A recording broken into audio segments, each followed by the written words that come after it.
Halo, perkenalkan nama saya Muhammad Syakif Akmal Alhamam dengan NIM A11 2023 A11 2023 14899. Pada video kali ini saya akan mempresentasikan hasil pengerjaan ujian tengah semester data science saya. Saya dari kelas Bengkel Coding TS01. Langsung saja karena di sini saya sudah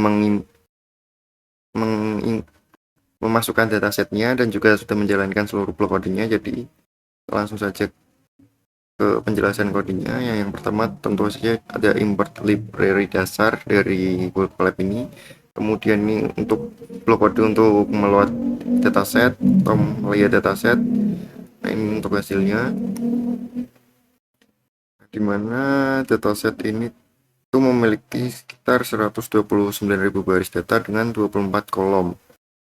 Ini 24 kolom.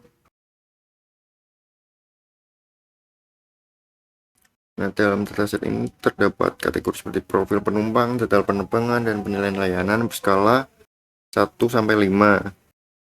Ini langsung lanjut saja.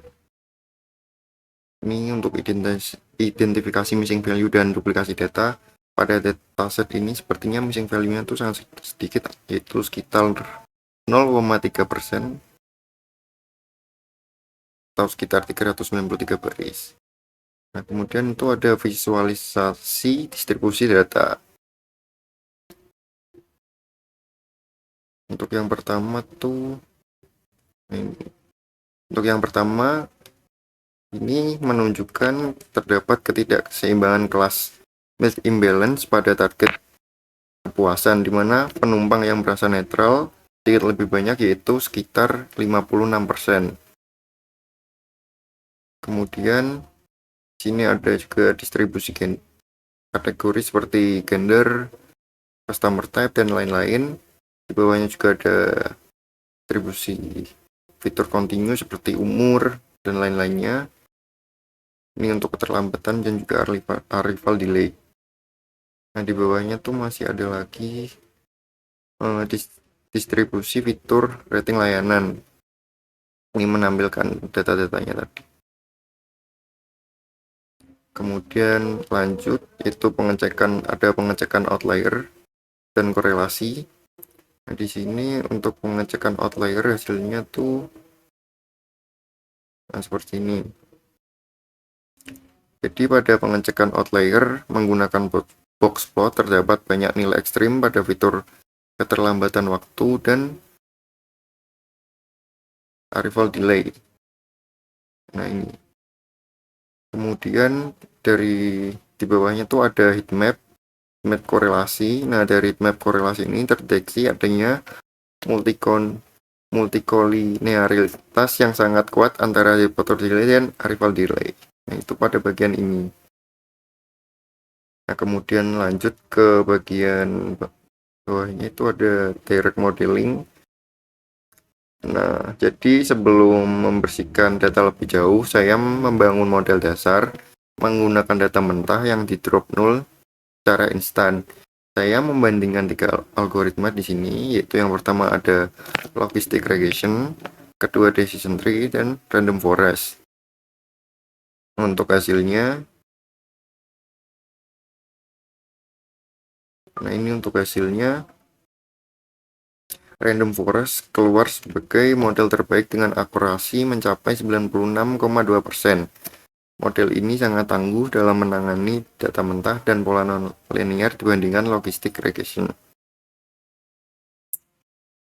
Oke, kemudian lanjut ke bawahnya itu pada blok kode data preparation. Nah, di sini tuh saya melakukan pembersihan data secara komprehensif. Yang pertama tuh ada mengisi missing value pada arrival delay menggunakan nilai median karena distribusinya memiliki outlier. Kedua, membatasi outlier pada fitur jarak dan delay menggunakan metode capping AQR. Yang ketiga, menghapus fitur arrival delay untuk menghindari multikolinearitas. Dan yang terakhir tuh saya melakukan encoding pada data kategori dan menstandarisasi skala data numerik menggunakan standar scalar. Nah,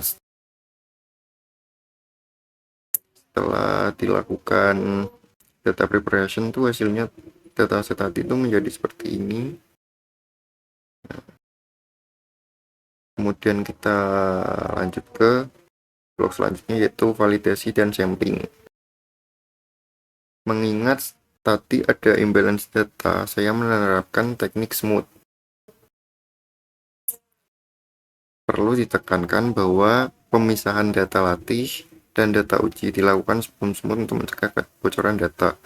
Setelah random forest dilatih ulang dengan data yang sudah bersih dan seimbang, terlihat ada sedikit peningkatan performa metrik, khususnya pada nilai recall yang membuat model lebih sensitif mengenali penumpang yang benar-benar puas.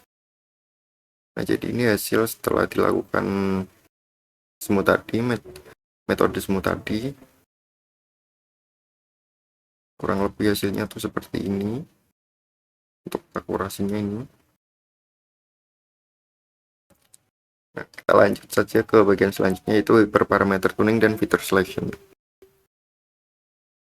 Pada tahap akhir ini saya menganalisis fitur importance. Ternyata faktor yang paling krusial menentukan kepuasan penumpang di era modern ini adalah kenyamanan digital, yaitu kemudahan online boarding dan in-flight wifi service, mengalahkan faktor fisik seperti kebersihan atau makanan.